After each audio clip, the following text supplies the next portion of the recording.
ಅದೇಗಾಗುತ್ತೆ? ಓಯ್, item ತಗೋಬೋಗೋ. Item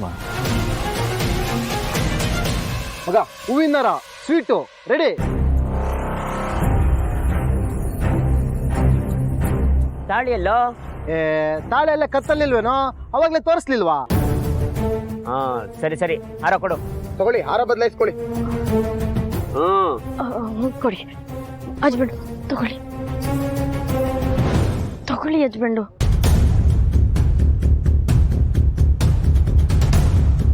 ಹಾರ ಬದಲಾಯಿಸ್ಕೊಳ್ರೋ.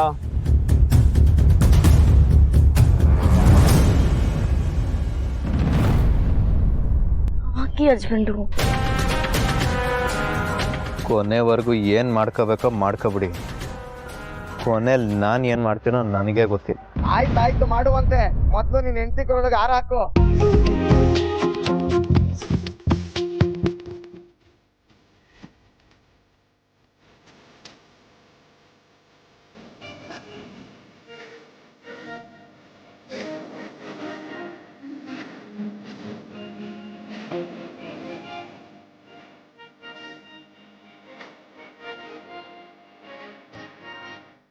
ಕೂಡ ಸ್ವೀಟು ತಗೊಳ್ಳಿ, ಇಬ್ರಿಗೂ ತಿನ್ಸಿ.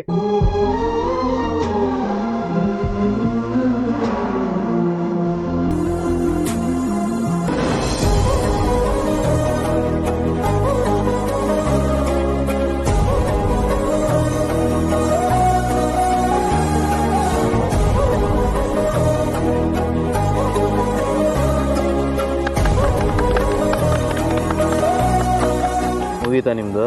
ಹಲೋ, ಬರೀ ತಪ್ಕೊಂಡು ಹಾರ ಹಾಕೊಂಡು ಸ್ವೀಟ್ ತಿನ್ಸ್ಬಿಟ್ರೆ ಆಗಲ್ಲ. ಇನ್ನೇನು ಇವ್ರ ಜೊತೆ ಡ್ಯೂಯೇಟ್ ಆಡ್ಬೇಕಾ? ಕರೆಕ್ಟ್, ಡುಯೆಟ್ಟೇ ಹಾಡ್ಬೇಕು. ನಾವ್ ಹಾಕೋ ಹಾಡ್ಗೆ ನೀವಿಬ್ರು ಡ್ಯಾನ್ಸ್ ಮಾಡ್ಬೇಕು ಅಂತ ಹೇಳ್ತಿದೀವಿ. ಅವೆಲ್ಲ ಆಗಲ್ಲ, ಯಾಕೋ ಓವರ್ ಆಯ್ತಿದ್ದು. ಆಗಲ್ಲ ಅಂದ್ರೆ ನಿಮ್ ವಿಡಿಯೋನ ಹೆಂಗ್ ಬೇಕಂಗ್ ತಿರುಗಿಸಿ ಸೋಷಿಯಲ್ ಮೀಡಿಯಾದಲ್ಲಿ ಅಪ್ಲೋಡ್ ಮಾಡ್ತೀನಿ. ಓಕೆನಾ ಸರ್? ಏನ್ ಬ್ಲಾಕ್ ಮೇಲ್ ಮಾಡ್ತಾ ಇದೀಯಾ? ಹಸ್ಬೆಂಡು, ಡ್ಯಾನ್ಸ್ ತಾನೆ, ನಿಮ್ ಜೊತೆ ಕುಣಿಯಕ್ಕೆ ನನ್ಗಿಷ್ಟನೇ, ಮಾಡೋಣ. ಹಾಡಾಕ್ರೋ. ಜಗವೇ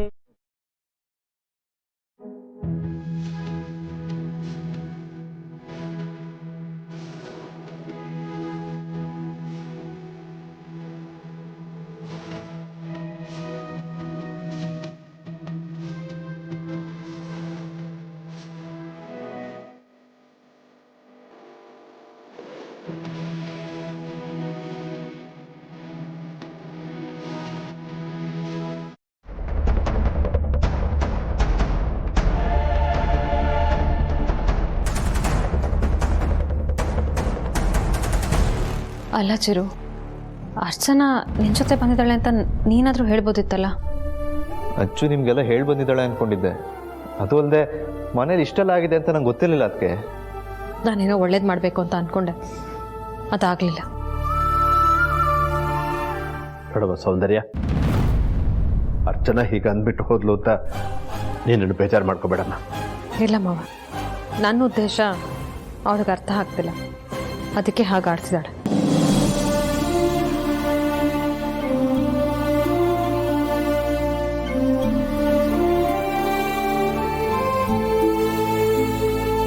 ಚಿರು, ಜೈರಾಮ್ ಅವ್ರು ಹೇಗಿದ್ದಾರೆ? ಹುಷಾರಾಗಿದ್ದಾರೆ. ಸರ್, ನೀನು ಹೋಗಿ ರೆಸ್ಟ್ ಮಾಡು. ಸರಿ.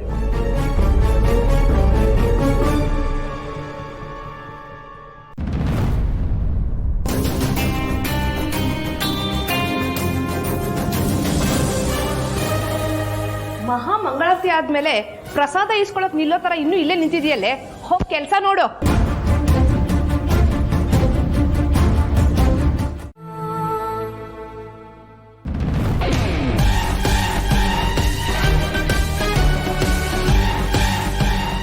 ನಾನು ಬಡವ ಆಗಿರ್ಬೋದು, ಆದರೆ ನಿಮ್ಮ ಮನೆ ಮಗಳನ್ನ ಚೆನ್ನಾಗಿ ನೋಡ್ಕೊಳ್ಳೋ ಅಷ್ಟು ಹೃದಯ ಶ್ರೀಮಂತಿಕೆ ನನ್ನಲ್ಲಿದೆ.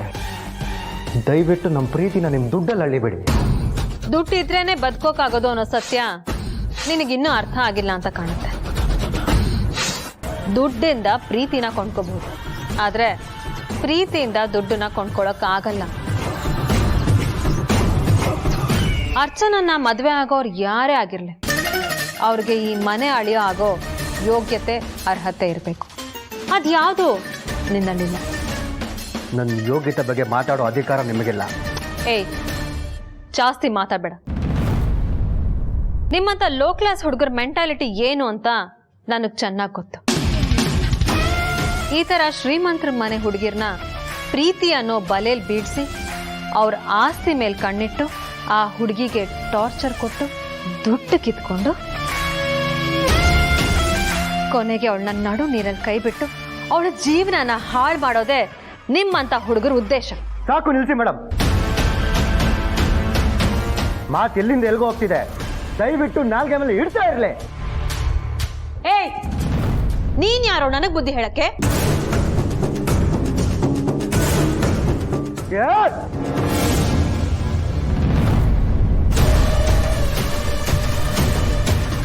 ಏನು ನನ್ನ ಸೊಸೆ ಮೇಲೆ ಕೈ ಮಾಡುವಷ್ಟು ಧೈರ್ಯ ಬರ್ತಾರೆ ನಿನಗೆ?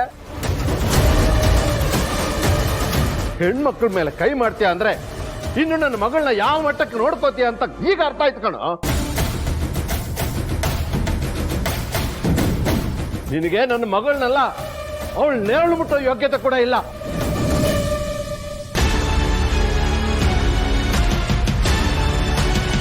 ನಡೆಯೋ ನಡೆಯೋ